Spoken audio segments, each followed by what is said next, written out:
ಕನ್ನಡದಿಂದನೇ ಎಷ್ಟೊಂದು ಸಿನಿಮಾಗಳನ್ನ ಮಾಡಿದ್ದಾರೆ, ಜೊತೆಗೆ ಕನ್ನಡದಲ್ಲಿ ಅವ್ರ ಸಿನಿಮಾಗಳು ರಿಲೀಸ್ ಆಗ್ತಾ ಇದೆ ಕರ್ನಾಟಕದಲ್ಲಿ. ಆದರೂ ನನ್ನ ಭಾಷೆ ಬಗ್ಗೆ ನನಗೆ ಹೆಮ್ಮೆ ಇದೆ ಸರ್. ನನ್ನ ಭಾಷೆ ಬಗ್ಗೆ ನನಗೆ ಹೆಮ್ಮೆ ಇದೆ.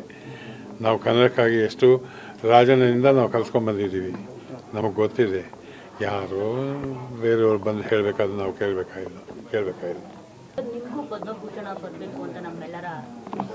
ಅಮ್ಮ, ನಿಮ್ಮ ಆಸೆ ಆದರೆ ನಿಮ್ಮ ಆಸೆಗೆ ನಾವು ಓದ್ಲಾಗಲ್ಲ, ಹೋಗ್ಲಿಕ್ಕಾಗಲ್ಲ. ಬರೋದಾದರೆ ಬರುತ್ತೆ, ಬರಲಿಲ್ಲ ಅಂದರೆ ಏನು ಸಂಕಟ ಇಲ್ಲ. ಯಾಕೆಂದರೆ ಪದ್ಮಭೂಷಣ ಅಂತ ನನಗೆ ಟೈಟಲ್ ಬರಲಿ ಬಿಡಲಿ, ಪದ್ಮಭೂಷಣ ಭಾರತ ರತ್ನ ಏನೋ ರೀ ನನಗೆ ಕೊಟ್ಟಿದ್ದಾರೆ ನೀವು.